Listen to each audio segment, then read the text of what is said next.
Good evening and welcome to Arizona Illustrated for Wednesday, August 15th, 2012. I'm Tony Paniagua.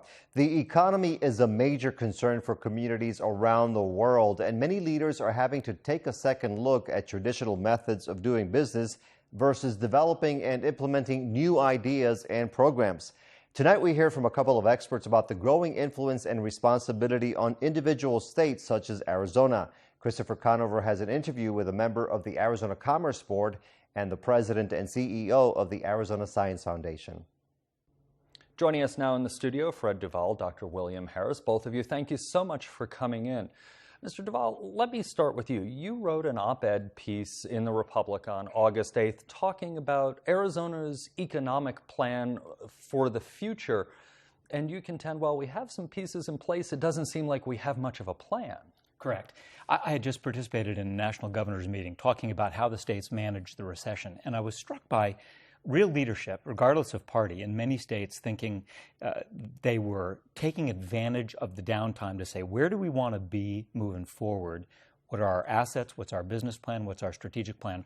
Bringing together the private sector components, the public-private partnerships, such as Bill's entity, into an integrated strategic plan that brought the education institutions, the business institutions, and the public sector, reflected in state government, into one integrated long-term strategic effort. And I thought, it's time for Arizona to take advantage of that same kind of idea. Dr. Harris, with Science Foundation Arizona, how does science potentially play into all of this that Mr. Duvall is talking about? Well, I think it's interesting to understand that over the last 50 years or more, the role of science in this country, and it has transformed the economy and it has transformed our lives very dramatically. It's hard to imagine the future with less science. That's the starting point. And I think Fred's observation is an important one because the country is going through a major transition. And I think that part of the problem that we see as a nation right now with our economy is that we're adjusting to a new world. We operated in a world for about 50 years that was dominated by the Cold War. We were the major economy of the world, without question. But during that period of time, Europe was rebuilt, Japan was rebuilt, and then in the last 25 years, China and India have transformed themselves. So you're looking at, if you want to make believe you're talking about a sporting event, you're looking at new teams on the field, you're looking at really new rules. And we're used to playing by an old set of rules. And I think what Fred is bringing to clear light is that some of the states are now realizing there's a new game. And if we're going to be successful as a country and as a state, we all have to suit up for the new rules, the new game. Let me ask you from a science perspective, as we talked about public-private partnership, a lot of research done at universities like this one, University of Arizona, but a lot of it's done privately. Is there an advantage or disadvantage from an economic and a science standpoint of public funding of research and development versus private funding? Well, let me again provide context, because I think a lot of people forget that we have built our economy through public-private partnerships. They were primarily led by the federal government. So during the 1950s, after World War II, the federal government, post-Sputnik, began to make major investments. And without those investments, you wouldn't have had the computer industry, you wouldn't have had basically the ability to put a man on the moon, and you wouldn't have had everything from GPS systems on. Those all came out of federal investments. And we often try to say this all happened by a guy going in the garage and putting these chips together. Without the investment, it couldn't have happened. So when Fairchild and these other things grew into Intel, they changed, almost the century. As those things matured, they began to spawn the Googles and the Apples and the Microsofts. What you have now is a similar kind of a transition taking place. But I think instead of the federal government being the partner in the public-private partnership, I think it's going to require a new model, and the new models are going to come from the states that are going to have a distributed model and a distributed relationship with the federal government. Because the federal government now has 300 million people. Back in the 50s, there was 150 million. It was easier to do. Now, with 3 billion people in China and India combined, now with almost 60% of our graduate students in science and engineering being non-U.S. citizens, we have new challenges. So I think it's going to be up to the states to develop plans and to recognize they can shape their future by bringing these assets together. So I think this idea of integration and strategy is critical. And Chris, if I could just add to that, each state will find its own plan, and that's the important point. The 21st century economy, it's borderless. There are lots of moving parts, lots of components, and different states have different assets, different liabilities, different strengths, different workforce opportunities and strengths.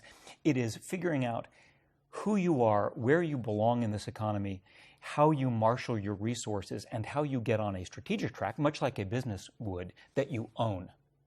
And as you said in that op-ed piece, Arizona has some of the pieces you believe in place. For example, locally, TRIO and things like that. Science Foundation, Arizona. Yes. As a former member of the Arizona Board of Regents, 3 research universities, are we directing, and maybe that's not the right phrase, but are we directing the universities in the way that we need to go to grow the economy? Without question. And what I would add is that, and this is really what my takeaway of being on the Board of Regents, we're moving very aggressively towards a performance-based model that says not just how big are we, but what are we producing? Meanwhile, we're having a tax debate in Arizona about what kind of tax incentives we want to create, what kinds of investments. Those two conversations are not the same conversation, but they need to be. We should be incenting the same kind of investment growth that we are incenting on the workforce side in order to marry up the capacity of the workers that make the component parts and the ideas and the innovation with the stimulus to bring private investment to the table so that those two will drive us forward. Well, let me thank both of you for coming in. I know the economy over the next few months, both on the national election scale and the local election scale, big topics, so I'm sure we'll be hearing plenty more about this. But thank you both for coming in and talking about it. Thank you. It's an exciting time.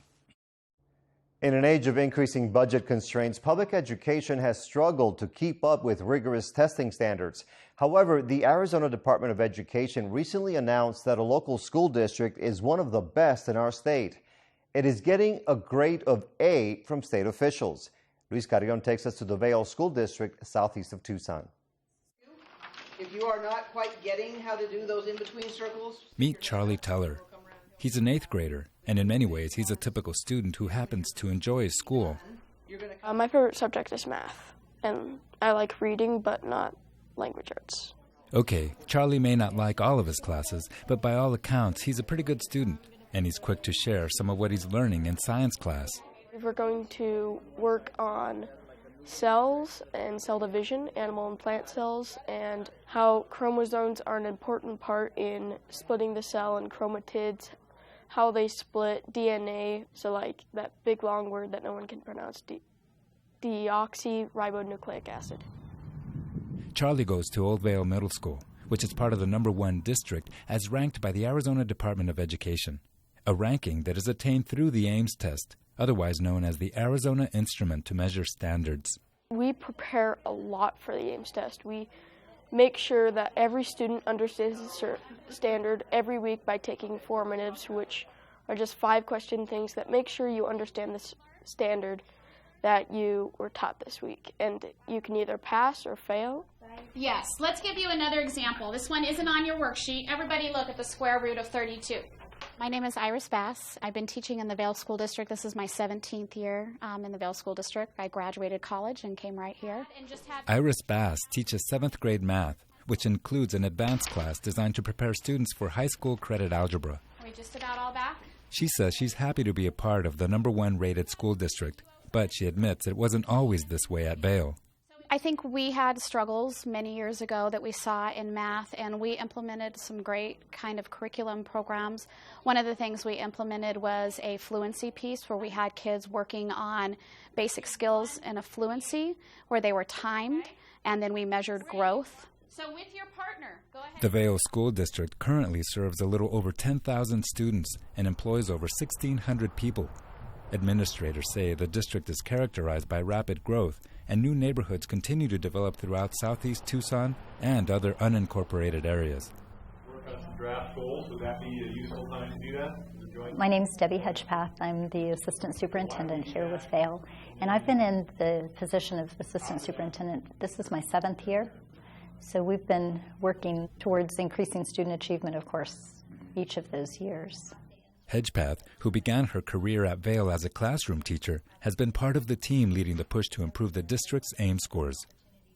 During weekly principal meetings such as this, the district leaders keep on top of an integrated schedule designed to maximize results on the state standard assessments. This, she points out, is one of the reasons for the district's current success. And I remember the first year that we got results back. They just really weren't very good. We were ranked about the middle of the pack for the Tucson area, and we're well below state average at that time. So that was kind of an opportunity to look at how effective our practices were, and were they really getting the results that we knew that our parents expected. Hedgepath says changes needed to be made, and the changes were all directed at improving results in the state's assessment. Ames gave us a target. It's an assessment of basic skills. And so we as a district came together and we wanted to take that just a little bit further. So we made some decisions not only about what it was that students would be learning, but what good enough looked like. What good enough looks like was the first agreement that had to be reached in the process of redefining the culture within the district. The second objective involved implementing a timeline for achieving the desired goals. So now our teachers can sit down together and plan lessons together, where previously one teacher may be teaching angles and another teaching perimeter, and so the idea of coming together to make a common lesson was not even doable. We've learned how to find cubed roots. Here in the classroom, Bass says that having well-defined objectives allows her to focus the lessons in a way that will allow students to progress sequentially through the math requirements. We teach a standard, and then we give an assessment on it. And if a student doesn't understand an assessment, we actually pull them back in and work some more with them, give them some more practice, and give them another opportunity to show us mastery. Same as 20? What I like about math is there is one definite answer.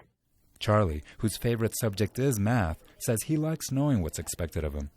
And, similarly to the weekly preparations for the Ames test, math gives him a well-defined objective to work towards, and hopefully master.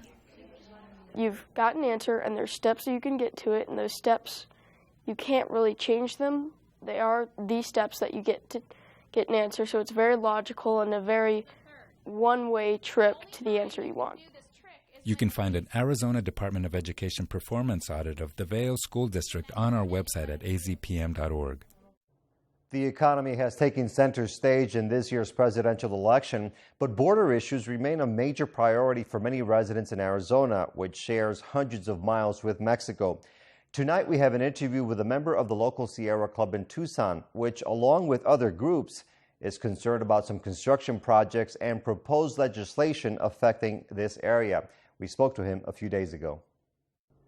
Dan Millis from the Sierra Club, thank you for joining us. Well, thanks for having me, Tony. So you are the coordinator of the Borderlands Project. What is that all about? Well, the Borderlands Project started actually right here in Tucson, but now we're the entire border. We have volunteers from the Sierra Club that work on border issues, and not just the U.S.-Mexico border, but also the U.S.-Canada border.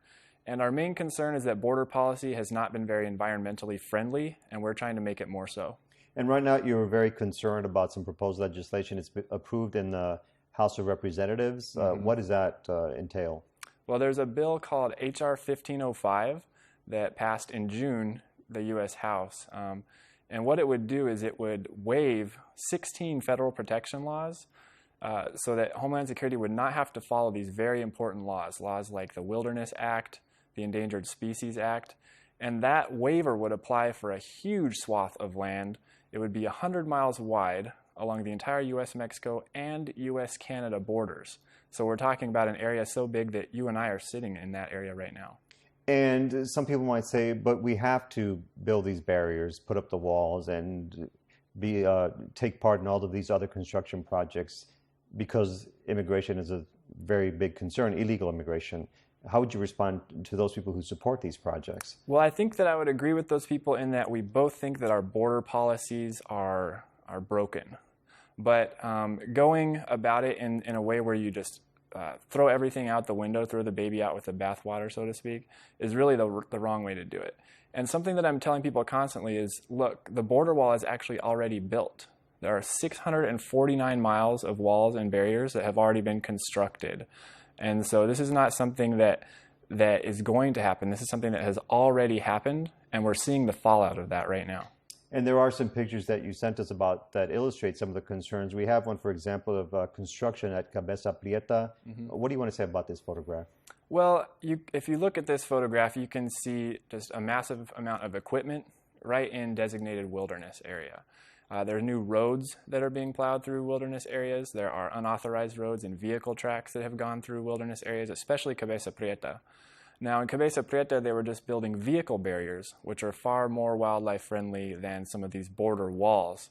The border walls are even worse, but still, anytime you're doing these construction projects, there are going to be impacts to wildlife. And we have pictures also of a wilderness area in California, followed by walls where you can actually see the animals just sort of standing on one side. What would you like to say about those? So the California photo is of the Otay Mountain Wilderness area, and this is an area where they've already waived the Otay Mountain Wilderness Act. So it's an area that's been singled out and targeted. The law protecting that area has been waived by Homeland Security, and now at a cost of $16 million per mile, that wall was built through that wilderness area. And it had a huge impact on the landscape and on the wildlife that depend on that area.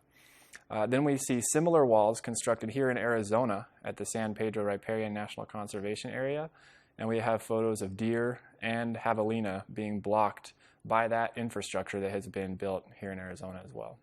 And what would be a better approach then, if not these walls? If some people feel you absolutely have to have these barriers, how would you say, well, let's work on something that would be better for everybody? Well, a lot of people say, who cares if the deer or the javelina can't get through? But the problem is it's a big deal for certain species, especially endangered species. If their corridors are blocked, they won't be able to enlarge their gene pool. They might not be able to hunt. They might not be able to find water. So it's a big deal in that sense. The bigger deal has been some of the flooding that has occurred, even in the San Pedro area, also at Organ Pipe Cactus National Monument, where a flood actually knocked down a section of border wall. So there's a wide variety of issues that are coming from these walls, and these walls don't even work. That's the worst part. I mean, you can climb right over it in a couple of minutes. The walls are intermittent, so you can go around them, and people routinely cut and tunnel under these border walls as well. So if you want to put in a vehicle barrier to stop the drive-throughs, that might be an okay idea in some areas. But putting up hundreds of miles of impermeable border wall is it's just going to cause problems for wildlife and for flooding as well. What position is the Department of Homeland Security taking about these concerns from the Sierra Club and other organizations? Well, in general, Homeland Security has not been entirely helpful. I mean, they feel like they have their mission, which they want to accomplish, and we understand that. And that's why we support certain agreements that Homeland Security has with agencies like the Park Service and the National Forest Service so that they can work together. The folks like the rangers that know the landscape the best can work with border security, and they can work together to protect the environment and secure the border. And I think Homeland Security has been, they have supported that as well. And you see that in their opposition to this bill we were just mentioning, H.R. 1505. Homeland Security is actually against this bill. This is not their idea. And then if you could tell us briefly about the number of organizations that are involved with you, and then long-term, what do you hope is ultimately accomplished? Sure. Well, the Sierra Club is just one of many organizations. We're a big organization. We have 1.4 million members, mostly volunteers. And we have about 3,500 of those members right here in the Tucson area. But we work with a wide variety of organizations, and many of these organizations are very disturbed about H.R. 1505, and in fact 100 organizations signed a letter urging Congress not to pass H.R. 1505. Faith groups, human rights groups, ranching groups, a huge variety of people are very concerned about what's going on the border. All right. Well, Dan Millis, thank you very much for joining us, and we'll continue to follow the story. Appreciate it. Thank you, Tony.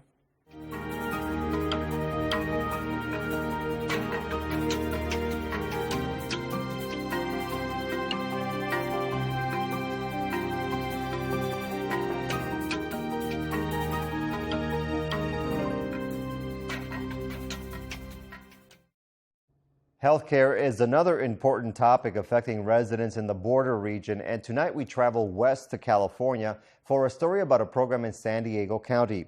This segment comes to us from our sister television station, KPBS, and it focuses on an effort to improve healthcare for children and their families. Maria Barraza's first stop on this Tuesday morning is to see a client in an apartment in the City Heights neighborhood of San Diego. Barraza is an outreach worker for the California Border Healthy Start Project. Today she's visiting Elena Trujillo, who is 7 months pregnant. Hola, ¿cómo estás? Barraza's job is to make sure Trujillo is staying on track with her medical appointments. Barraza checks that she's getting her Medi-Cal benefits and that she's taking her prenatal vitamins. Barraza also wants to see how Trujillo's 18-month-old daughter Leah is doing. Barraza takes note of the little girl's language and social skills. Trujillo says the program has made a big difference in her life. The program has been great. I've gotten a lot of support. The classes that they've given me have helped a lot with my kids and my health.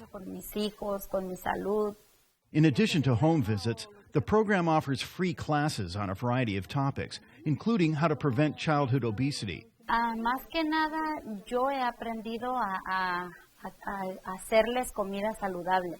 More than anything, I've learned how to cook good food, which has really improved my family's health. We used to eat a lot of lard and tortillas, and they told me that those kinds of foods make you fat. So I've learned a lot, and we're trying not to eat like that. We want to eat better, more healthy. Los panes y las tortillas, eso es lo que lo lleva uno a engordar más. This program targets women in San Diego County's poorest neighborhoods, where overall health is bad and infant mortality is high. There are more than 100 federally funded Healthy Start projects in the U.S.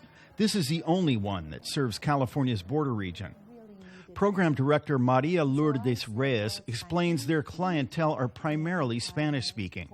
That's why it's crucial to have outreach workers who speak the language and know the culture. And so the concept there is that here's someone who belongs to the community, who the community can feel trusted with. And with that bond, then we're able to break the barriers that exist among these women that we need to serve. So that's the basic goal, and taking care of the pregnant woman and their infant and child up to 2 years of age. Dr. Reyes says part of their mission is to help pregnant women get into prenatal care as early as possible. So we've seen an improvement of up to 90% from our baseline of entry into prenatal care for our women. So that's a great outcome. In addition, we screen all our women for depression and also for domestic violence. That's a key sub-focus of our project. The program also provides women with a specially trained labor coach. These coaches, called doulas, get together with women well before their delivery date.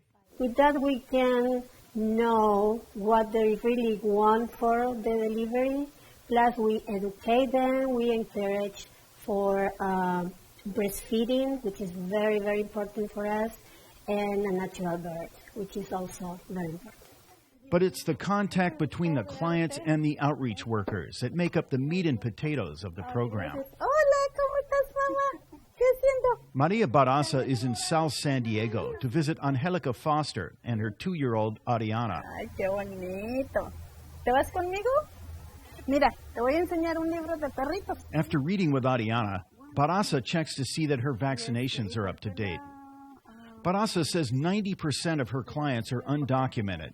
They need referrals to community clinics and services like the San Diego Food Bank.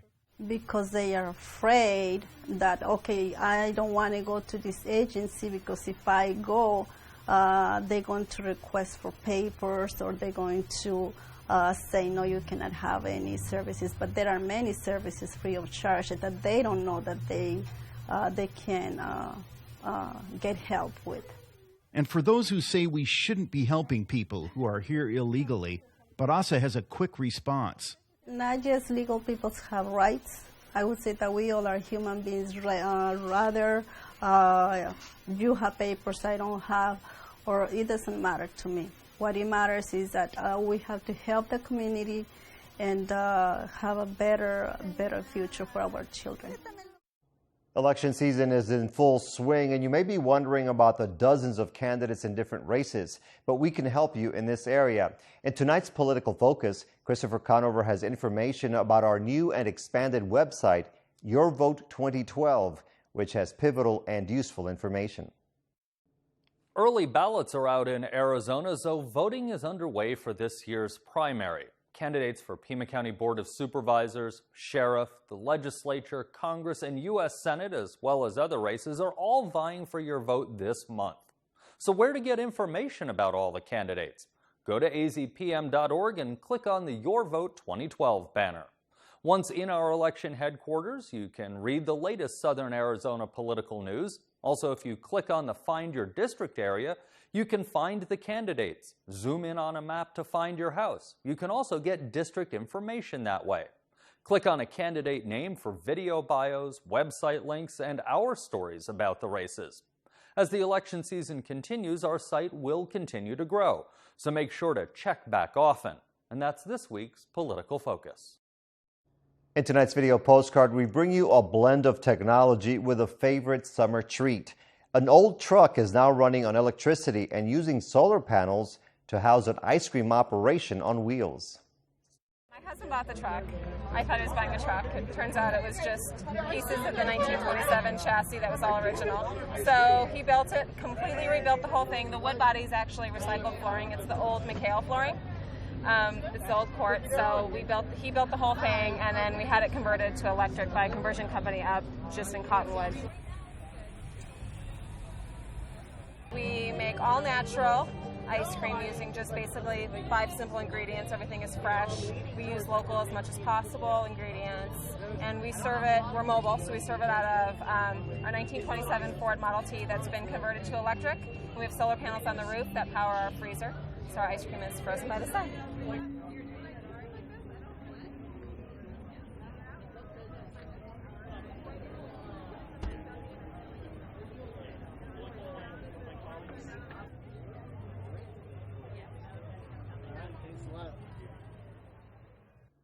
Coming up tomorrow night at 6:30, we'll have a special election year presentation as part of Your Vote 2012.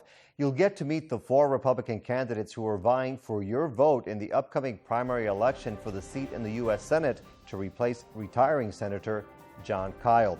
It is a forum co-produced by Arizona Public Media and KAET, our sister television station in Phoenix. We hope you can join us. I'm Tony Paniagua from all of us at Arizona Public Media. Have a great night.